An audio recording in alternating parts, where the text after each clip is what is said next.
Hello students, good evening. तो पिछले video में हमने समस्थानिक, समभारिक, समन्यूट्रॉनिक और प्रतीप या दर्पण नाभिक के बारे में पढ़ा था। प्रतीप या दर्पण नाभिक, तो इसमें सबसे ज़्यादा इम्पोर्टेंट टॉपिक कौन सा था? प्रतीप या दर्पण नाभिक क्या होते हैं? देखो, प्रतीप या दर्पण नाभिक वो होते हैं जैसे कि एक नाभिक की प्रोटॉन संख्या जो है वो दूसरे नाभिक की न्यूट्रॉन संख्या के बराबर, तथा एक नाभिक की जो न्यूट्रॉन संख्या है वो दूसरे की प्रोटॉन संख्या के बराबर। मतलब जो प्रोटॉन संख्या होती है वो दूसरे की न्यूट्रॉन संख्या के बराबर होती है, और जो न्यूट्रॉन संख्या होती है वो दूसरे की प्रोटॉन संख्या के बराबर होती है। मतलब आपस में एक दूसरे के उल्टे होते हैं। मतलब जो प्रोटॉन है वो न्यूट्रॉन के बराबर, जो न्यूट्रॉन है वो प्रोटॉन के बराबर। तो वे नाभिक क्या कहलाते हैं? वे दर्पण नाभिक कहलाते हैं। ठीक है। बाकी तो सब आपको आता ही, जैसे समस्थानिक क्या होता है, समभारिक क्या होता है, सब टॉपिक आपके पढ़े हुए हैं। ठीक है। तो समस्थानिक क्या होता है? जिसमें परमाणु क्रमांक समान हो। समभारिक क्या होता है? जिसमें द्रव्यमान संख्या समान हो। सम न्यूट्रॉनिक क्या होता है? जिसमें न्यूट्रॉन संख्या समान हो। ठीक है। तो आज अपन क्या पढ़ेंगे? नाभिक की त्रिज्या के बारे में पढ़ेंगे। देखो, नाभिक की त्रिज्या के बारे में सबसे पहले किसने बताया था? रदरफोर्ड ने बताया था। रदरफोर्ड ने प्रयोग किया था अल्फा प्रकीर्णन प्रयोग। उसमें उसने जो नाभिक की त्रिज्या का परिकलन किया था, तो उसने अल्फा कण के निकटतम पहुंच की दूरी का मान निकाला था कि अल्फा कण जो है, अल्फा कण जो नाभिक तक कहाँ तक पहुंच रहा है, निकटतम दूरी क्या है उसके पहुंचने की। तो उसने नाभिक की त्रिज्या का जो परिकलन किया था उसका मान कितना आया था? 10⁻14 मीटर। 10⁻14 मीटर की कोटि होती है। मतलब जो नाभिक की त्रिज्या होती है वो 10⁻14 मीटर की कोटि की होती है। मतलब इस रेंज में होती है। कोटि का मतलब क्या होता है? उस रेंज में 10⁻14, 10⁻15। ठीक है, इस रेंज में हो सकती है, फिक्स नहीं है। मतलब कोई सबकी अलग अलग होती है। तो 10⁻14 मीटर की कोटि की होती है। तो इसके बारे में जो सबसे पहले बताया था, रदरफोर्ड ने बताया था। तो रदरफोर्ड ने अल्फा प्रकीर्णन प्रयोग जो किया था उसमें अल्फा कण के निकटतम पहुंच की दूरी, वहां पर पुनः देखो एक न्यूमेरिकल किया था। उस न्यूमेरिकल में पुनः आर का मान निकाला था। ठीक है। तो जो अल्फा कण के निकटतम पहुंच की दूरी, मान लो चाहे नाभिक की त्रिज्या, मान लो बात एक ही है। तो नाभिक की त्रिज्या का जो परिकलन किया गया था वो सबसे पहले रदरफोर्ड मॉडल में किया गया था। तो जिसके अनुसार जो नाभिक की त्रिज्या होती है 10⁻14 मीटर की कोटि की होती है। ठीक है। तो ये आपको आना चाहिए। जो नाभिक की त्रिज्या होती है किस कोटि की होती है? 10⁻14। परमाणु किसकी, परमाणु की त्रिज्या क्या होती है? 10⁻10 होती है। परमाणु की 10⁻10, नाभिक की 10⁻14। अब देखो यहाँ पर जो इम्पोर्टेंट चीज़ वो क्या है कि जो नाभिक की त्रिज्या आर और द्रव्यमान संख्या ए में संबंध लिखिए। क्या संबंध होता है द्रव्यमान संख्या ए का और नाभिक की त्रिज्या आर का? क्या संबंध होता है? तो देखो, जो नाभिक की त्रिज्या आर है वो द्रव्यमान संख्या ए की 1/3 घात, ए की 1/3 घात के समानुपाती होती है। जो नाभिक की त्रिज्या आर है वो द्रव्यमान संख्या ए की 1/3 घात है। ए की 1/3 घात, इसका मतलब क्या हुआ? ए की 1/3, ए की पावर 1/3। ठीक है। अब देखो, देखो यहाँ पर जो है ना, ए की पावर 1/3 घात के समानुपाती, अर्थात आर समानुपाती ए की पावर 1/3। तो आर बराबर आर नोट ए की पावर 1/3। और जहाँ आर नोट क्या है? एक नियतांक है। आर नोट का मान कितना होता है? 1.2 फर्मी होता है, या एफ एम होता है की बात है। और फर्मी का मान कितना होता है? 10⁻15 मीटर होता है। कितना होता है? 10⁻15 मीटर होता है।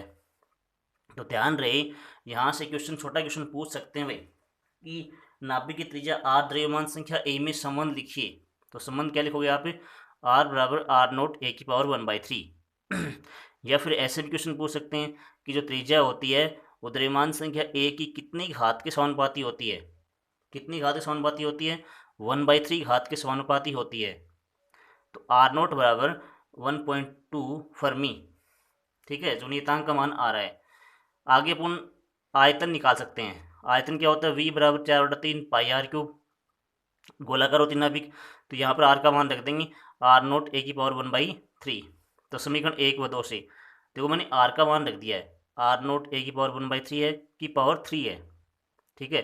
4/3 पाई आर का मान रख दिया, आर नोट ए की पावर 1/3 की पावर 3, तो 3 पावर लग जाएगी भाई यहाँ से, तो 3 यहाँ 3 यहाँ, तो 3 से 3 कट जाएगा, तो ए बचेगा ओनली। और ये 3 पावर इसके भी लगेगी, आर नोट की पावर 3, तो 4/3 पाई आर नोट की पावर 3, जो 3 इसके भी लगेगा, तो 1/3 पहले से ही है, एक 3 और आ गया, तो 3 3 कट जाएगा, 3 3 कट गया, कितना बचा, ओनली ए बचा।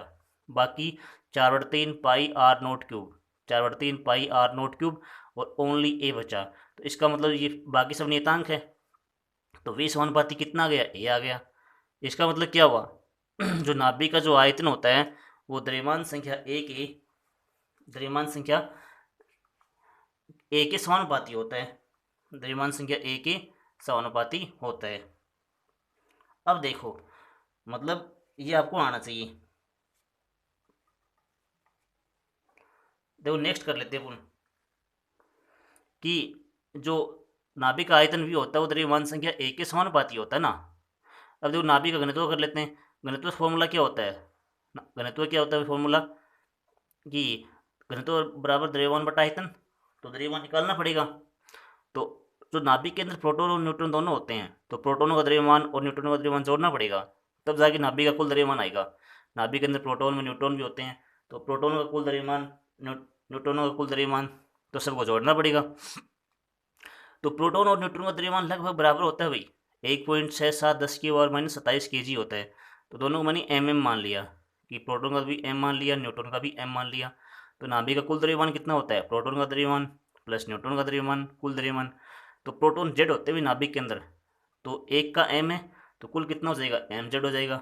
न्यूट्रॉन कितने होते हैं, n होते हैं न्यूट्रॉन संख्या, तो mn हो जाएगा, गुणा कर दिया m से n, m से z, और m क्या आ गया, कॉमन आ गया, तो z प्लस n, और z प्लस n क्या होती है, द्रव्यमान संख्या होती है। z प्लस n क्या होती है, द्रव्यमान संख्या, तो m ही आ गया। कुल द्रव्यमान कितना आ गया, m ही। तो कुल द्रव्यमान को मैंने कैपिटल M मान लिया, जो कि प्रोटॉन और न्यूट्रॉन की कुल द्रव्यमान की बराबर है, ठीक है, m ही। और आयतन कितना होता है, आयतन अभी भी निकाला था अपन ने, आयतन निकाल के आए हैं अभी। तो कुल द्रव्यमान जो है ना, कुल द्रव्यमान जो है वो जो है m/v, m का मान जो है रो बराबर ma, और v का मान रख दिया 4/3 पाई आर नोट ए क्यूब, है ना, आर नोट क्यूब ए, तो ए से कट जाएगा भाई।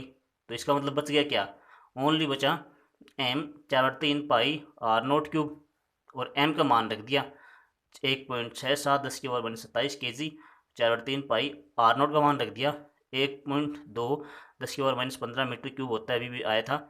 और जो एल करने के बाद ये आंसर आएगा 10⁻27 kg। तो इसका मतलब क्या है, 10⁻27 10⁻17 बहुत होता है, 10⁻17 बहुत अधिक होता है भाई, बहुत अधिक मान होता है। इसका मतलब नाभिक का जो घनत्व होता है बहुत ही अधिक होता है, और रो का मान नियत होता है भाई, ये पूरा नियत मान है। तो इसका मतलब यहाँ से एक बात निकल के आ गई कि जो नाभिक का घनत्व होता है वो द्रव्यमान संख्या ए पर निर्भर नहीं करता। तो इसका मतलब जो त्रिज्या होती है वो द्रव्यमान संख्या ए पर निर्भर करती है, और जो आयतन होता है वो भी द्रव्यमान संख्या ए पर निर्भर करता है, घनत्व द्रव्यमान संख्या ए पर निर्भर नहीं करता। तो ऐसा क्वेश्चन पूछ सकते हैं कि निम्न में से कौन सी जो भौतिक राशि है वो द्रव्यमान संख्या ए पर निर्भर करती है, कौन सी नहीं करती। तो त्रिज्या और आयतन द्रव्यमान संख्या ए पर निर्भर करते हैं, और घनत्व द्रव्यमान संख्या ए पर निर्भर नहीं करता। धन्यवाद।